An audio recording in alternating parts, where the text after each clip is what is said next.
Baik, Assalamualaikum warahmatullahi wabarakatuh. Perkenalkan, nama saya Ranjusta Pratama dengan NIM 2265004. Di sini saya akan menjelaskan materi tentang protokol keamanan jaringan komputer. Jadi, konsep dasar keamanan jaringan komputer. Tidak ada jaringan yang anti sadap atau tidak ada jaringan komputer yang benar-benar aman. Jadi kalian harus berhati-hati. Kemudian, keamanan jaringan komputer adalah proses untuk mencegah dan mengidentifikasi pengguna yang tidak sah dari jaringan komputer. Tujuan dari keamanan komputer adalah untuk mengantisipasi risiko jaringan komputer berupa bentuk ancaman fisik maupun logik, baik secara langsung maupun tidak langsung yang mengganggu aktivitas yang sedang berlangsung dalam jaringan komputer. Kemudian elemen utama pembentukan keamanan jaringan. Pertama, tembok pengaman baik secara fisik maupun maya yang ditetapkan di antara piranti pelayanan penggunaan jaringan dan bisa saja digunakan oleh orang-orang yang akan berbuat jahat. Selanjutnya, rencana pengaman yang akan diimplementasikan bersama dengan user lainnya untuk menjaga agar sistem tidak dapat ditembus dari luar. Selanjutnya, bentuk ancaman keamanan jaringan komputer. Secara fisik, pencuri hardware komputer atau perangkat jaringan, kerusakan pada komputer dan jaringan komunikasi jaringan, interrupting dan bencana alam. Logik, kerusakan pada sistem operasi atau aplikasi, virus, dan sniffing. Beberapa bentuk jaringan komputer, ancaman jaringan komputer. Sniffer Pulratan yang dapat memonitor proses yang sedang berlangsung. Spoofing, penggunaan komputer untuk ditiru dengan cara menimpa identitas atau alamat IP. Selanjutnya yaitu remote attack. Segala bentuk serangan terhadap suatu mesin di mana penyerangnya tidak memiliki kendali terhadap mesin tersebut karena dilakukan dari jarak jauh di luar sistem jaringan atau media transmisi. Selanjutnya ada hole atau kondisi dari software atau hardware yang bisa diakses oleh pemakai yang tidak memiliki otoritas atau meningkatnya tingkat pengaksesan tanpa melalui proses otorisasi. Selanjutnya ada breaking, berlaku menjadikan sistem pengaman telepon lemah. Dan yang paling parah yaitu hacker. Orang yang secara diam-diam mempelajari sistem yang biasanya sukar dimengerti untuk kemudian mengelolanya dan men-share hasil coba yang dilakukannya. Hacker tidak merusak sistem. Dan ada juga cracker. Cracker orang yang secara diam-diam mempelajari sistem dengan maksud jahat. Muncul karena sifat dasar manusia yang selalu ingin membangun atau salah satu merusaknya. Ini adalah ciri-ciri seorang cracker.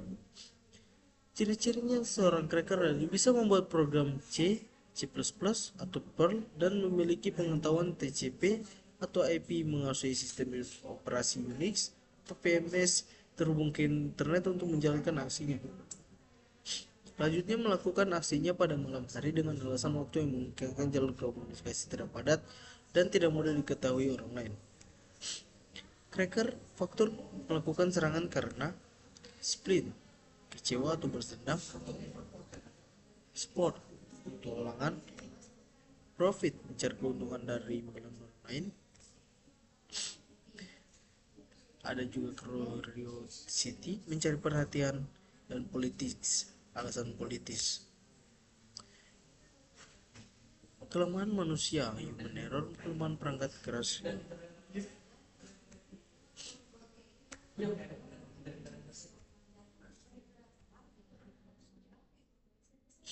Metode penyerangannya yaitu ada di sini ada EOS spoofing, mendapatkan duplikasi pesan tanpa izin, masquerading, message tampering, replaying, denial of service. Yang pertama itu interruption. Suatu sistem diserang sehingga menjadi tidak tersedia atau tidak dapat dipakai oleh yang berwenang. Contoh perusakan atau modifikasi terhadap piranti keras atau saluran jaringan. Kedua, interruption, user yang tidak berhak ini mendapatkan akses file, contoh penyadapan terhadap data dalam suatu jaringan. Terakhir, modification, user yang tidak berhak tidak hanya mendapat akses tetapi juga dapat mengubahnya, contoh perubahan pada file data, memodifikasi program sehingga berjalan dengan tidak semestinya, dan modifikasi pesan yang sedang ditransmisikan dalam jaringan. Kemudian pengendalian membatasi akses ke jaringan. Satu, membuat tingkat akses yang misal pembatasan login, pembatasan jumlah usaha login tingkat yang diizinkan, atau read atau write atau dan juga atau execute. Membatasi akses jaringan yang kedua yaitu mekanisme kendali akses yang melakukan secara otentik, yaitu masalah identifikasi pemakai ketika login. Yang kedua yaitu metode autentikasi berdasarkan pada tiga cara. Pertama, sesuatu yang diketahui pemakai, misalnya password, kombinasi kunci, nama kecil ibu mertua, dan sebut.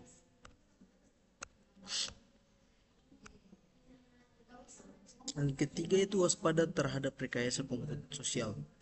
Mengaku sebagai eksekutif yang tidak berhasil mengakses dengan menghubungkan administrasi via telepon atau VAX.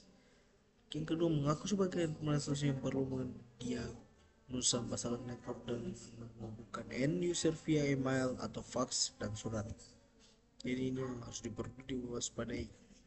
Mengaku sebagai petugas keamanan e-commerce dengan menghubungi customer yang telah bertransaksi untuk mengulang kembali transaksinya di form yang disediakan olehnya. Dan yang terakhir, surat pencurian, surat atau password penyuapan dan kekerasan. Dan juga 4, membedakan sumber daya internal dan eksternal. Yang pertama itu memanfaatkan teknologi firewall yang memisahkan network internal dengan network eksternal dengan rule tertentu. Kelima, sistem autentikasi user. Sistem autentikasi user adalah proses penentuan identitas dari seorang sebenarnya atau diperlukan untuk menjaga keutuhan, integriti, dan keamanan security data. Dan upaya pengamanan proteksi password. Upaya untuk lebih mengamankan si password antara lain: pertama, salting; yang kedua, one time password atau OTP; dan yang ketiga, tangkapan atau challenge response. Ada juga satu daftar panjang pertanyaan dan jawaban. Pertanyaan berikut saja. Contoh-contoh produk autentikasi user. Yang pertama, security S atau access control and encryption. Yang kedua, SK Core password authentication protocol PAP. Challenge handshake authentication protocol. Yang keempat, remote authentication in user service. Dan yang kelima, terminal access control system. Melindungi aset organisasi. Ada dua cara dalam melindungi aset organisasi dalam jaringan komputer. Cara yang pertama yaitu cara administratif atau fisik. Dengan membuat rencana kemungkinan terhadap bencana, program penyaringan calon pegawai sistem informasi, program pelatihan user dapat kebijakan akses network. Yang kedua, secara teknis dengan menerapkan firewall dan membentuk VPN. Selanjutnya, keamanan jaringan komputer. Konsep firewallnya adalah sistem untuk sekelompok sistem yang menetapkan kebijakan kendali akses antara dua jaringan. Secara prinsip, firewall dapat dianggap sebagai sepasang mekanisme blok lalu lintas mengizinkan lalu lintas jaringan. Firewall digunakan untuk melindungi jaringan Anda dari serangan jaringan pihak luar. Dan firewall tidak dapat melindungi dari serangan yang tidak melalui firewall. Serangan dari seseorang yang berada dalam jaringan Anda serta dari program-program aplikasi yang ditulis dengan buruk. Selanjutnya, secara konseptual, terdapat dua macam firewall, yaitu network level dan application level. Network level didasarkan pada keputusan mereka dalam sumber alamat tujuan dan port yang terdapat dalam setiap paket IP. Application level biasanya adalah host yang berjalan sebagai proxy server yang tidak mengizinkan lalu lintas agar antar jaringan dan melakukan logging atau auditing lalu lintas yang melaluinya. Istilah firewall kami bekerja dengan host, bastion host. Mengapa sistem ini rawan sekali dengan hacker? Karena biasanya mesin diekspos ke network luar internet dan merupakan titik kontak utama pada user dari internal network. Kemudian keuntungan dari firewall, yaitu fokus dari segala keputusan security karena merupakan satu titik tempat keluar masuknya trafik internet pada satu jaringan. Kedua, dapat menerapkan suatu kebijaksanaan sekuritas Tidak semua servis di internet aman digunakan, sehingga firewall berfungsi sebagai penjaga untuk mengawasi servis-servis mana yang dapat digunakan untuk menuju dan meninggalkan suatu network. Dapat mencatat segala aktivitas yang berkaitan dengan alur data secara efisien. Terakhir, dapat digunakan untuk membatasi penggunaan sumber daya informasi. Dan ada juga klasifikasi desain firewall.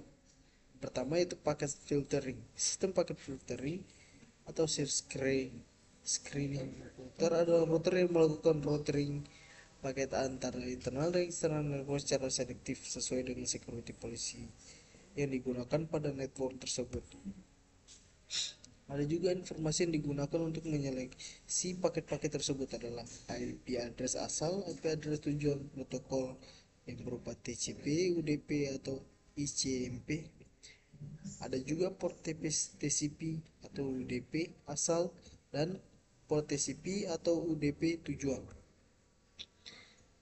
Nah, ini adalah klasifikasi desain firewall keamanan komputer. Yang pertama, contoh routing paket selanjutnya dilakukan oleh scanning router. Semua yang koneksi dari luar sistem yang menuju internet kecuali untuk koneksi SMTP.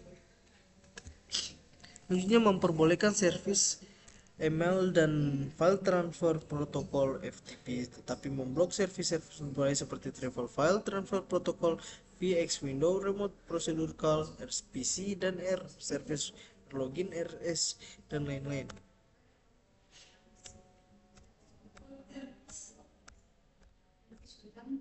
Kemudian adalah gambar application level gateway, yaitu klasifikasi desain firewall keamanan jaringan komputer. Keuntungan dari sistem proxy, tingkat keamanannya lebih baik daripada screening router. Deteksi paket yang dilakukan sampai pada layar aplikasi.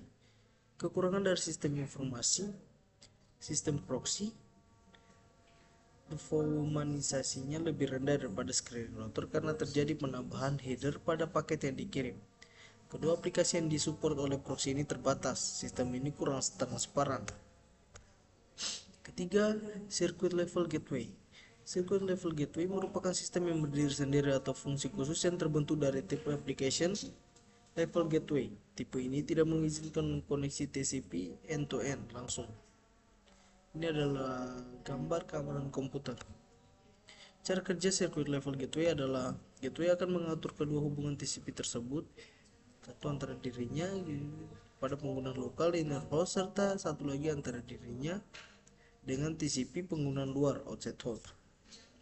Saat dua buah hubungan terlaksanakan, gateway akan menyalurkan TCP segmen dari satu hubungan ke lainnya tanpa memeriksa isinya. Fungsi pengamanannya terletak pada penentuan hubungan mana yang diizinkan. Kemudian arsitektur dasar firewall. Arsitektur dual host gateway yaitu DHG. Sistem DHG menggunakan sebuah komputer dengan paling sedikit dua network interface. Interface pertama dihubungkan dengan jaringan internal, yang lainnya dengan internet. Dua host berfungsi sebagai bastion host, yaitu front terdepan, bagian terpenting dalam firewall. Berikut adalah gambar screening host firewall system atau dual host bastion. Screening host gateway atau SHG. Jadi pada topologi SHG, fungsi firewall dilakukan oleh sebuah screening router dan bastion host. Router ini dikonfigurasi sedemikian sehingga akan menolak semua trafik kecuali yang ditunjukkan ke bastion host, sedangkan pada trafik internal tidak dilakukan pembatasan. Dengan cara ini, setiap klien service pada jaringan internal dapat menggunakan fasilitas komunikasi standar dengan internet tanpa harus melalui proxy. Berikut adalah gambar screening host firewall system.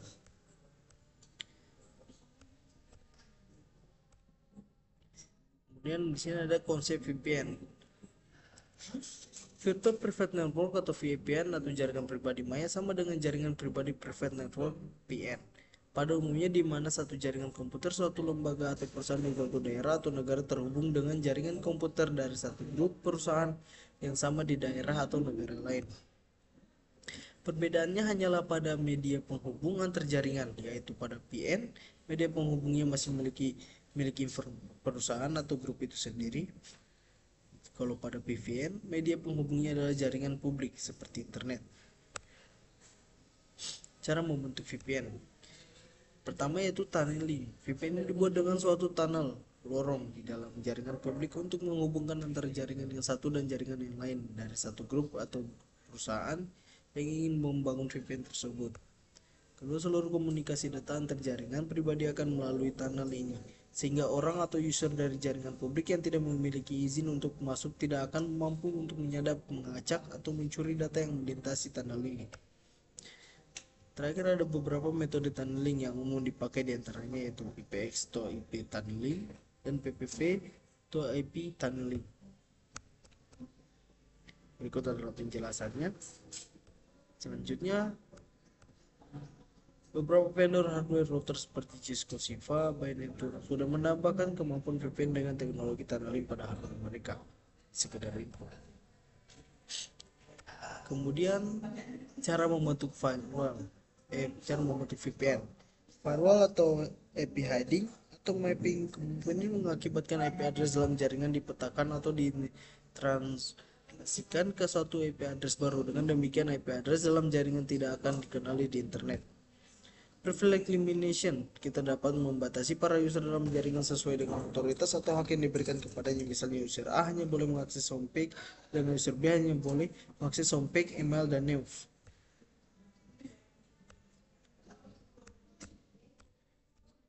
Dan selanjutnya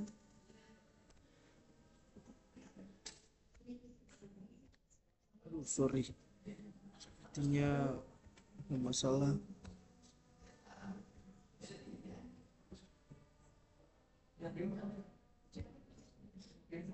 Baik, dan yang terakhir mungkin dalam cara kerjanya membentuk, yaitu password dan encrypted authentication. Beberapa user di luar jaringan memang diizinkan untuk masuk ke jaringan kita untuk mengakses data dan sebagainya dengan terlebih dahulu harus memasukkan password khusus yang sudah terenskripsi. Dan begitu saja materi kali ini, lebih dan kurangnya mohon dimaafkan. Wabillahi taufiq wal hidayah. Wassalamualaikum warahmatullahi wabarakatuh.